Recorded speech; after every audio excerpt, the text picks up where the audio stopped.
I'm getting tired working hard every day. Working every day and not getting much pay. You may have to ask yourself, what is the mystery hole? What is it?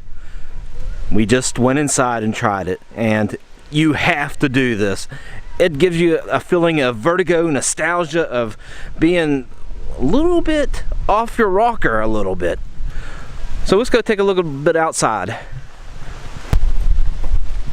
You gotta see, it's unbelievable. Wow, the mystery hole. It is truly great. However, there is no pictures inside, so lock them up before you go in. And once you leave, come out here and take all the pictures.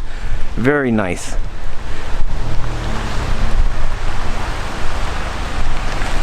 Here's the rules. And if you got heart trouble, high blood pressure, vertigo issues, you may not want to do this. But seeing is unbelievable.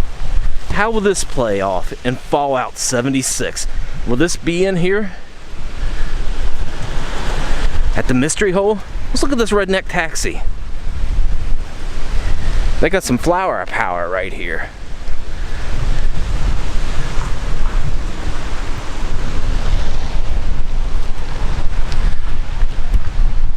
Oh my goodness, there's a bear there. A werewolf man? Yeah, but this place was pretty decent to go in, try. $7 to get in. Here's an example of what you may see inside.